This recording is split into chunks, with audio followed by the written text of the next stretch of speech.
Welcome, Math 107 students, to the demo for quadratic functions. Today we're going to take a look at a new form of our quadratic function. We're used to seeing our quadratic function in this form, f of x equals ax squared plus bx plus c. This is a form that some people refer to as the general form or the polynomial form. But today we're going to spend some time looking at this new form of the quadratic function called the standard form. So let's take a look at highlighting this standard form, and we're going to see the role that each one of these constants a, h, and k play in determining how this picture here, y equals x squared, gets transformed. So we know from our work with transformations that the constant here that affects the shape is any constant that's a factor, that's multiplying. So in this case, the only one of these three constants that has the role of multiplying is a. So a is going to be a shape changer, and since it's post-operation, your operation here is to square something, and it's happening post-operation, we know that it's a vertical transformation. It's a vertical shape changer.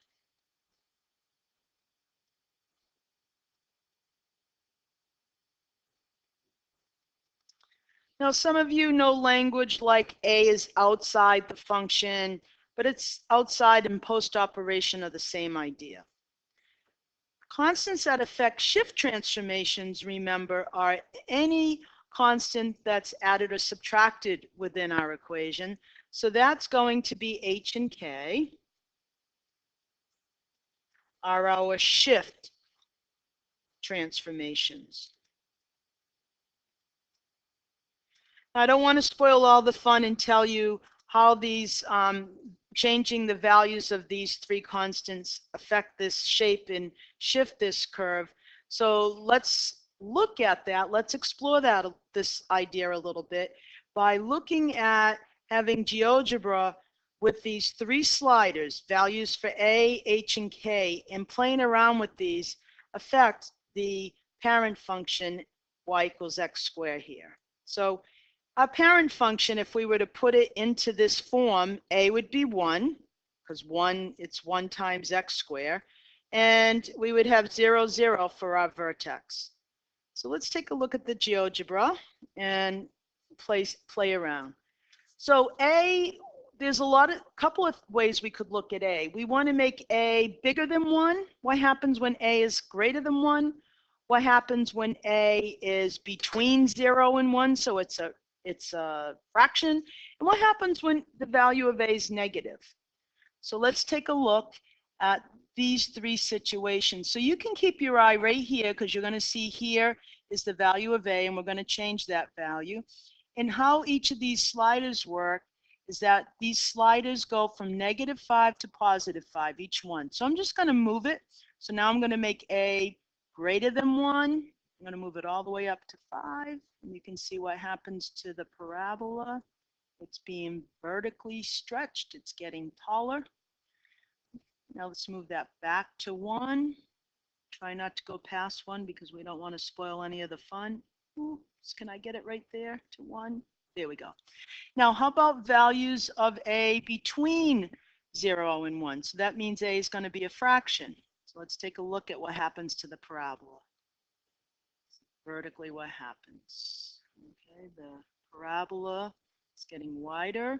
So that means it's being vertically compressed or shrunk. Now what happens when a becomes negative?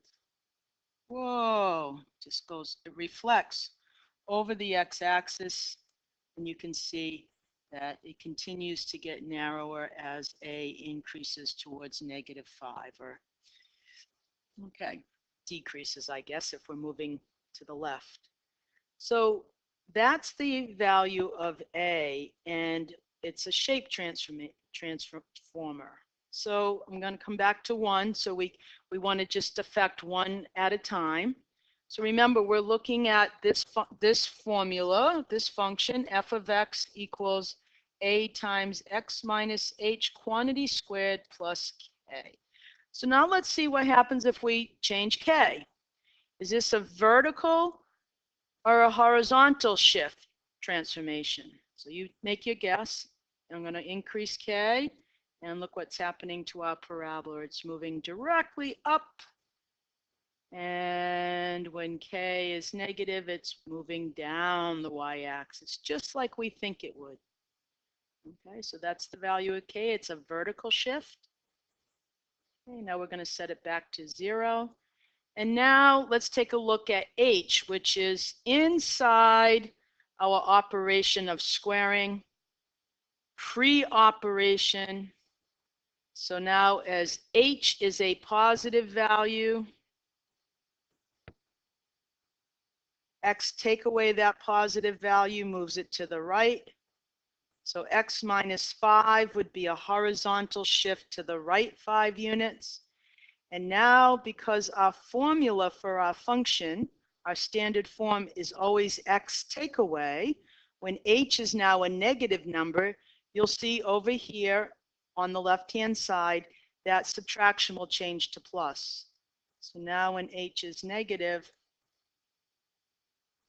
we see that it becomes x plus, and our final number here would be x plus 5, and that's a horizontal shift to the left.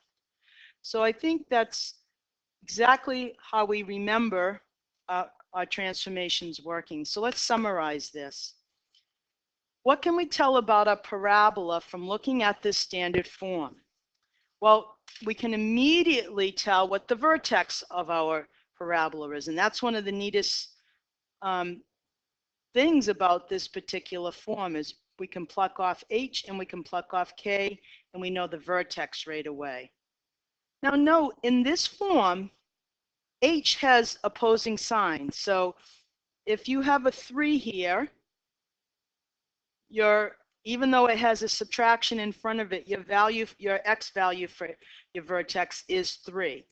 If you had x plus 3 quantity squared here, notice your h value here would be a negative 3.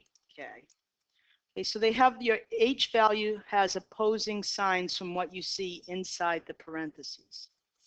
Whereas k always has the same sign. So if you see this, for example, 3 times x take away 4 quantity squared minus 5, you say, okay, boom, my vertical shift down 5 units always works like I think. It's a negative 5, and this is a positive 4.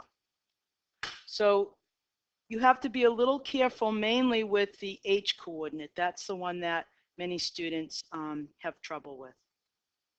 So the leading coefficient, note that the leading coefficient a is always the same no matter which form we're looking at. If we just take a simple equation like this, 2 times the quantity x minus 3 squared, and we write that from this standard form. Some people call the standard form the transformation form, which I think is kind of cool because you can see the transformations right in this form.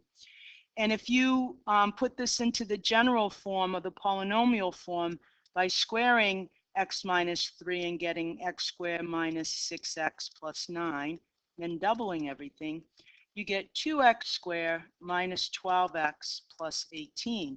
And so notice, regardless of which form you have, a, the leading coefficient a, is always the same. That never changes. So we know from looking at our GeoGebra demo that if a is positive, our parabola opens upward. It's a happy parabola.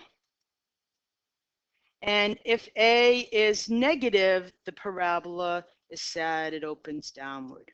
Okay, so it opens downward.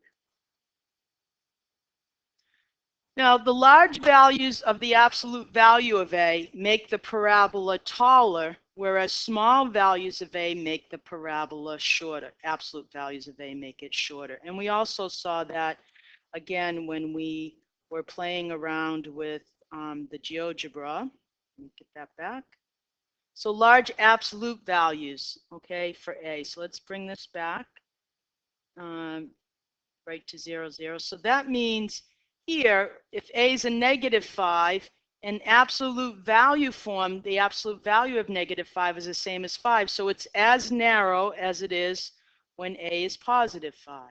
So that's what they mean by the absolute value. It takes away the direction and just talks about the factor itself, the sort of the magnitude of the number without the direction. So if we were going to make an accurate sketch of a quadratic function, we're going to graph the parabola. These are the ideas we need to be able to work with. Where's the vertex? How does it open? And then we can find a few other points to make this sketch useful. And those other points are the x-intercepts, if there are any, the y-intercept, and then the point symmetric to the y-intercept. So one thought question is, what does the graph of a quadratic function look like as the leading coefficient gets closer to 0? Now remember, the leading coefficient is A. So we're talking about A getting closer to 0, whether it's a negative number or a positive number. And again, you can explore that idea with GeoGebra. So here we are at A equals 1. And now we want to explore the idea as A gets really close to 0. What's happening to this parabola as I get really close to 0? Getting closer and closer. And there I am at 0. A equals 0. I'm just the horizontal line, y equals 0, which is our x-axis, right? So it gets wider and wider and wider till it's getting closer and closer to straightening out. And then the same is true the other way. If I can get any numbers small, there we go. There's negative 0.05, and then when I bop up to 0, we're back to being the x-axis. Okay, so we get closer and closer to being a straight horizontal line. So what do we change in the form f of x equals ax squared plus bx plus c to the standard form? How do we change that? Not what. How do we change from this form to this form? Well, to get this form, the main thing that you need, since the a's stay the same, the a is staying the same in each of these, to go from this polynomial or general form to this vertex or standard form or transformation form, whatever you want to call it, whatever makes sense to you, okay, is you need to know the coordinates for your vertex. So the big question is, if I have a quadratic function in this form, is there a way I can look at this form and come up with the values for the vertex? And the great news is that yes, we can. So let's take a look at how to do that. And here's a formula you can follow. The vertex of a parabola defined by this quadratic equation, f of x equals ax squared plus bx plus c, has this form. The x value of your vertex, which we've been calling h, the x value of our vertex, which we call h, remember this is h comma k, can be found by taking the opposite of b over 2a. And once you get this value for your x, you need to plug it back into the formula, into f, to find your y coordinate. So remember, this is your y coordinate of your vertex, which we call k, and this is the x value of your vertex. So let's take a look at how to do this with a specific example. So here we have a quadratic function in the form most of you are used to seeing it. Again, the name for this form is the general form. That's what your book calls it. Like I mentioned, I call it, you could also call it the polynomial form. So we want to change this form to our standard form where we can pluck the vertex right out. Okay, so let's take a look at how we do that. The a value here is exactly the same as the a value here.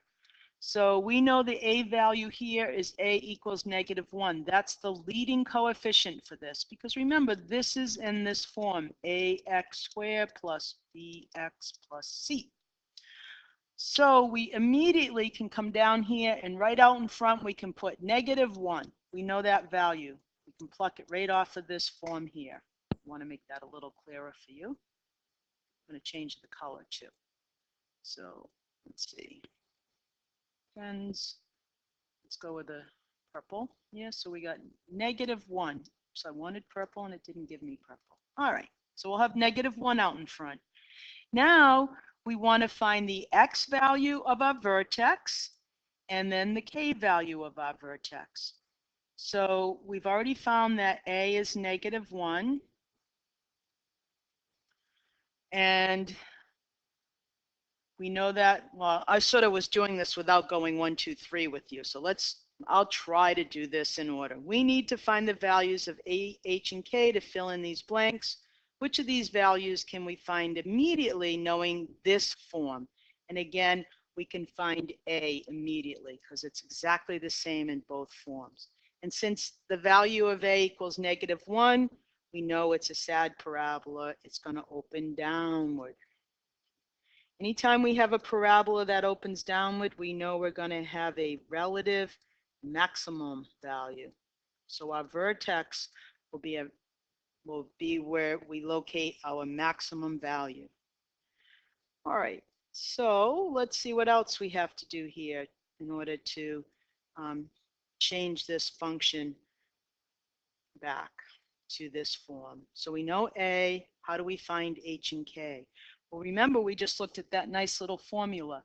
The x value of our vertex, which we call H, is the opposite of B divided by 2A. The opposite of B divided by 2A. So in this form right here, we see B is 4. So we get -4. And we know A is -1. So that's going to be equal to 2. So now we know this coordinate, H is 2. So it's going to have -1 times x minus 2 quantity square. We've got one more number to figure out. And that's 2's partner in life, the vertex, the y value of the vertex, which we call k. And we get that by just plugging the 2 back into our function. We plug 2 in, and we get the opposite of 2 squared plus 4 times 2 plus 1. Okay, so that is -4 plus 8 plus 1, which gives us 5. So now I know the coordinates of my vertex. I'm happy. And now I know the rest of my equation for my function. So that means that this equation and this equation are equivalent. You look at them, they give you different bits of information, but they're exactly the same algebraic equation, just in different forms. So now we're ready to graph the function when it's in the standard form of -1 times x take away 2 quantity squared plus 5. So let's take a look at how we would do that. So we're going to find some key points and we're going to sketch the parabola fairly quickly. We're not into getting it exactly. We just want to sketch some key points. So 2, 5, our vertex, is a key point. We know this parabola will open downward, so we can already start to sketch the parabola like that.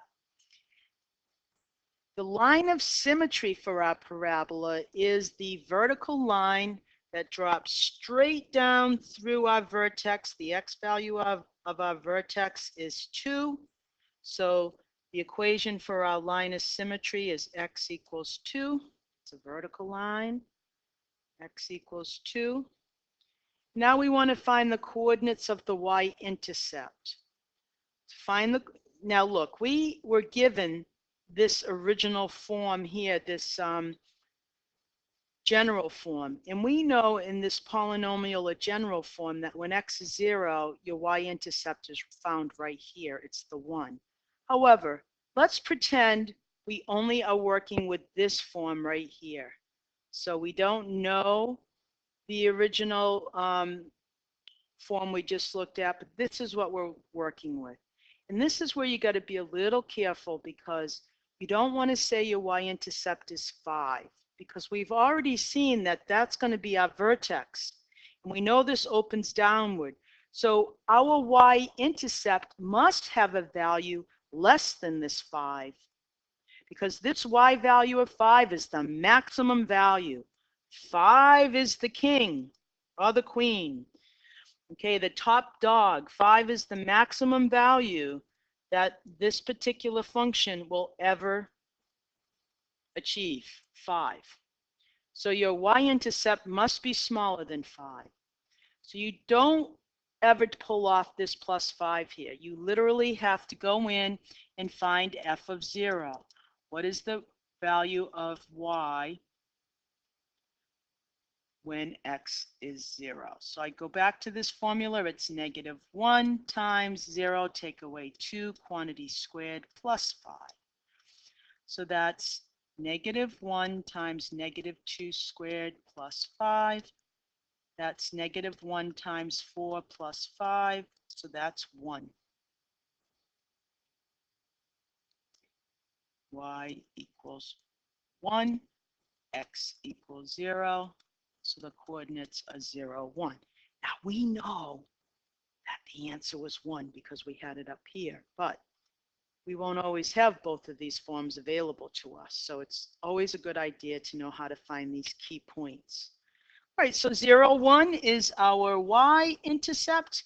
And we know because of this line of symmetry that this y-intercept lies 2 units to the left of my vertex. So that means 2 units to the right, I have a point symmetric to my y vertex.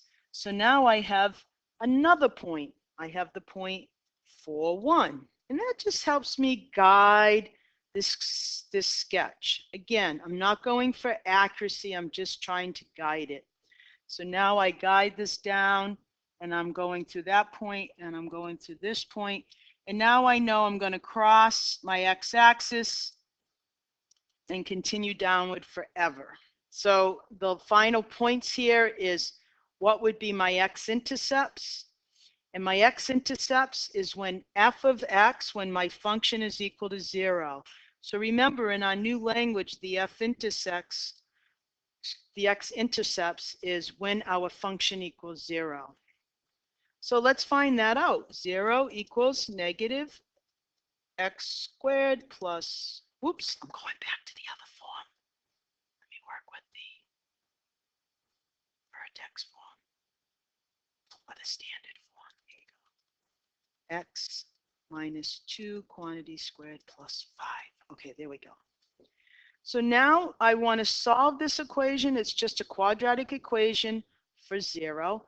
Anytime I'm working with this particular form, I'm always going to be able to put this in the form of something squared equals a constant. And then I can use my square root property. So there's no need to multiply this all out and use the quadratic formula. This is where having some flexibility can be really helpful, that you're not stuck on one type of way to solve your quadratic equation. So let's take a look. I'm going to subtract 5 from both sides. That gives me negative 5 equals negative 1 times x, the quantity x minus 2 squared. Okay, so take a breath. That would be my first step. Now I want to just have my expression squared all by itself. And right now there's that negative 1 multiplying it. So I need to divide both sides by negative 1. And I get 5 equals this quantity x minus 2 squared. So now I use my square root property. My square root property says that I can reduce or change this right side to x minus 2, and then this left side is plus or minus the square root of 5. And that's why having this little figure here will remind you there's always 2 answers in this, and anytime you have a quadratic function that looks like this. So to solve for x, one more step, you add 2 to both sides. And now that looks just like the type of answer you would get out of your quadratic formula. So these are exactly the values of the x-intercepts. We can only approximate them, by pulling out our calculator and finding an approximate value for this so we know where to cross the x-axis. So let's see, we've got 2, take away the square root of 5, and that's going to give me negative 2.4 approximately, negative 0.24, negative 0.24. I think I said 2.4 a second ago. I meant negative 0.24. And now we're going to do 2 plus the square root of 5. And that gives me approximately 4.24. And if you look at where we're crossing here, just with our quick sketch, that looks about right. Okay. So again, you have some key points to find, and you can get a really quick sketch of your quadratic function, which we call a parabola. So now this says, how would you change the function back into general form, a polynomial form? So it looks like this: f of x equals -1 times the quantity x minus 2 squared plus 5. Get it back into this general form of the polynomial form. We square first. We do our exponents first. So we get x squared minus 4x plus 4. We change all the signs here to be negative x squared plus 4x minus 4. And once we add 5 to that negative 4, we get the opposite of x squared plus 4x plus 1, which we know was the first form we had. So that's how you would change it back. All right, let's take a look at some more problems here in our demo. Let's see, did we move along that quickly? Oh yeah, we only have one question left. That's great. So I just wanted you to take a minute and think about this before I help you with it. Because this type of problem is you've already seen a problem like this, except for it was a linear function. It was a straight line. And now we're working with parabolas. In just a short time, we're going to be working with polynomial functions. And you'll be given very similar information and asked to find very similar values within your function. So getting this idea down now is really helpful. So here's the question that we're asking you. So far, we've given you the equation of a function, of a quadratic function, and from that, you've drawn its graph. How about if we go the other way? Can you create the equation?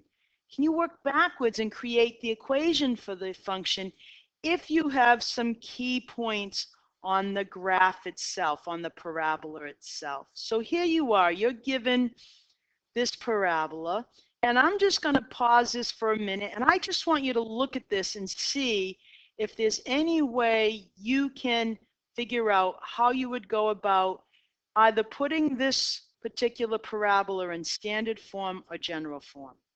So I'm going to just pause this for a minute. Okay, I'm back. So hopefully you gave yourself some time to work on this, and it's okay if you didn't quite get it all, but I'm hoping you could get some pieces of that function, the equation for the quadratic function. Okay, so let's take a look at both forms. So the standard form looks like this.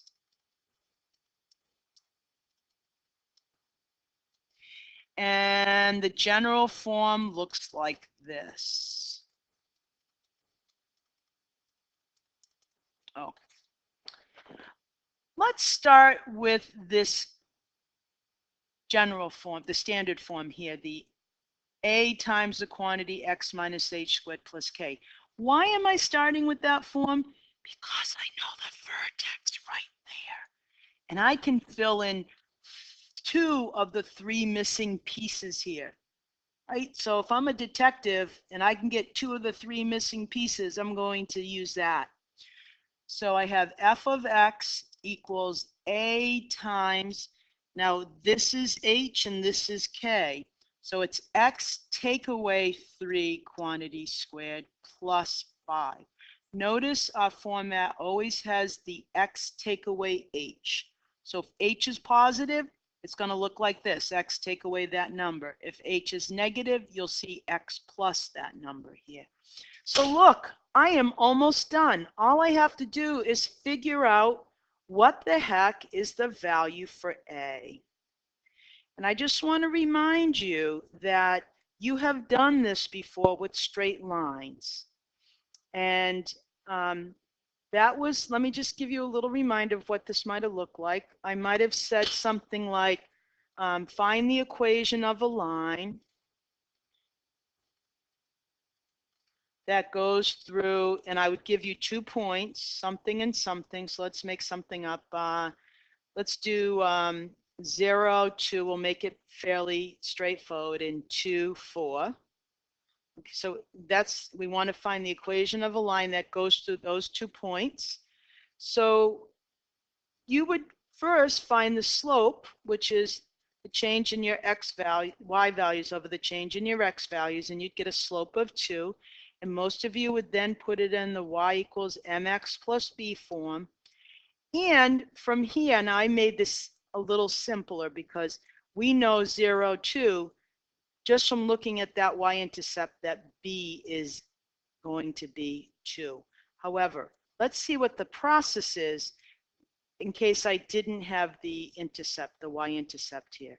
So you need to solve for b. And the only way you can solve one equation with a y, an x, and a b unknown is to say, I need to have an x and a y value that point that lies on this line. Well, look, you got 2 of them right here.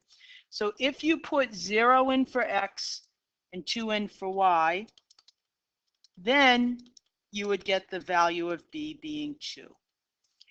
It's exactly the same idea with this parabola. You can even make this a little easy for yourself. You could call f of x y if you want. So you have everything you need except for the value for a. So if a little birdie came along and told you a point that lies on this parabola, you could plug in the x value for that point and the y value and solve this thing for a. So look, you have 2 other points you can play with here. You could either put x is 0 in and y is 23 and solve for a, or x is 6 and y is 23. Pick whichever one you want. I'll always go for the one that has one of my coordinates as 0 because it makes my arithmetic a lot easier. So let's put those values in.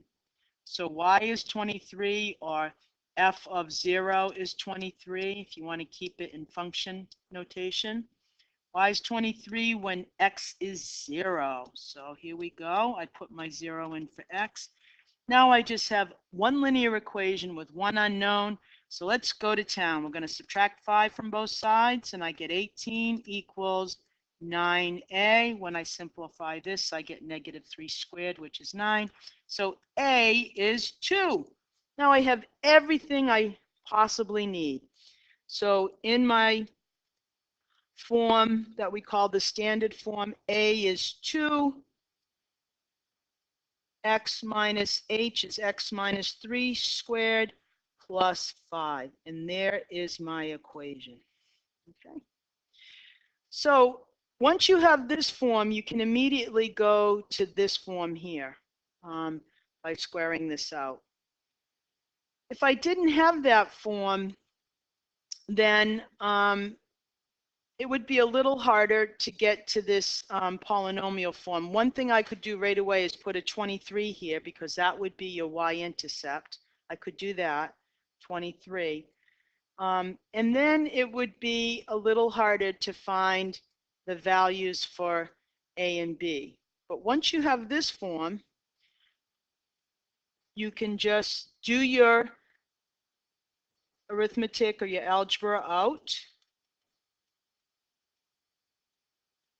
by squaring your quantity x minus 3, and you'd get x squared minus 6x plus 9 plus 5. Your 2, as you know, will distribute through, and then you get 2x squared minus 12x plus 23. So hopefully you can see everything that we talked about earlier, that the value of A is the same in both forms. This, in the polynomial form, this is your y-intercept. Okay, that is your y-intercept. So there's the parabola in two different forms, your general form and your standard form. Okay, that's it for the demo, and your class activities are coming up. If you have any questions, let me know.